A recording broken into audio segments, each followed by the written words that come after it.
Bonjour à tous et bienvenue pour ce temps de partage biblique. Aujourd'hui, j'ai choisi Ésaïe 43, verset 18. Ne vous souvenez pas des premiers événements et ne considérez plus ceux qui étaient anciens. Voici, je fais toutes choses nouvelles. En fait, j'ai voulu mettre en parallèle avec ce verset, avec le passage de l'histoire de Thomas, qui était un jeune garçon qui, entre 12 et 16 ans, a subi une humiliation répétée à l'école, au lycée et malheureusement même chez lui. C'était pas toujours spectaculaire ces humiliations vues, on pourrait dire, de l'extérieur, mais elles étaient constantes. Des moqueries, de l'exclusion, et ce sentiment persistant d'être de trop où qu'il soit et où qu'il se trouvait. Pour tenir le coup, Thomas avait appris très tôt une règle de survie, se taire, encaisser et faire comme si rien ne l'atteignait. Des années plus tard, bien sûr, devenu adulte, il avait construit une vie qui paraissait normale, en tout cas aux yeux de ses contemporains. Un travail, des amis, des projets, etc. En apparence, on pourrait dire que chez lui tout allait bien. Pourtant, certaines situations suffisaient à réveiller ce qu'il croyait avoir laissé derrière lui.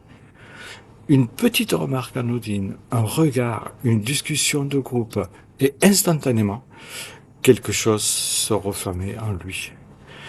Ce n'étaient plus les événements qui revenaient, mais les émotions qu'il avait laissées, le ressenti, la honte diffuse, cette impression d'être toujours en décalage.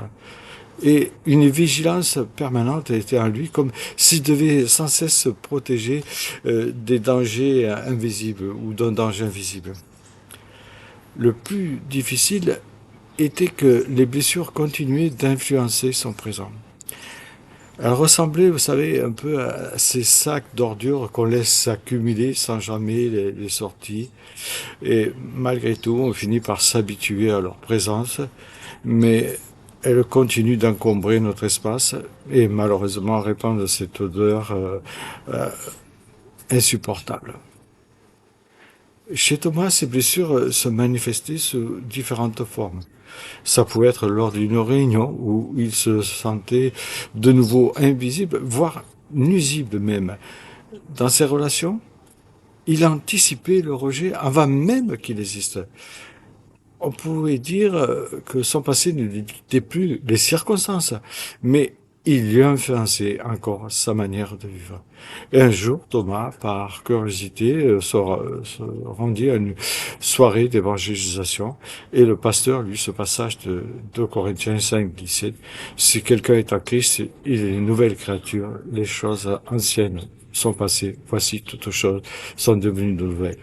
Et là, pour la première fois, Thomas entendit que notre passé ne pouvait pas gouverner le présent.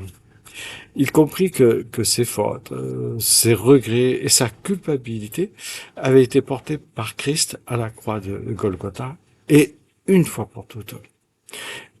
Il réalisa aussi qu'il existait d'autres fardeaux en lui, des rancunes, de l'injustice, des blessures profondes, souvent dissimulées derrière ses colères, le scepticisme ou l'isolement même. Et le pasteur répétait, apportez tout cela à Dieu. Ne gardez pas ces déchets dans votre cœur ou dans votre maison. Sortez-les une bonne fois pour toutes. Il comparait ces blessures aux ordures ménagères. Tant qu'elles restent dans la maison, elles finissent par envahir toute la vie par cette mauvaise odeur qu'elles ont. Mais une fois déposées devant Dieu, c'est comme si les éboueurs les emportaient jusqu'au centre d'incinération où elles étaient définitivement détruites. Elles n'avaient plus à revenir encombrer notre existence, disait le pasteur. Sortir les poubelles de notre vie. En fait, c'est faire de la place en se débarrassant de ce qui nous alourdit ou ne nous est pas utile, hein. Des habitudes qui peuvent nous enfermer, des relations qui nous épuisent, des pensées qui tournent en boucle ou encore une ancienne image de nous-mêmes qui appartient désormais au passé si nous sommes en Christ. Cependant, tout ne mérite pas d'être jeté sans réflexion. Certaines blessures ont besoin d'être examinées, comprises, parfois même réparées, avant de pouvoir être laissées derrière nous. Faire le tri est donc aussi important que de se débarrasser de ce qui était devenu inutile.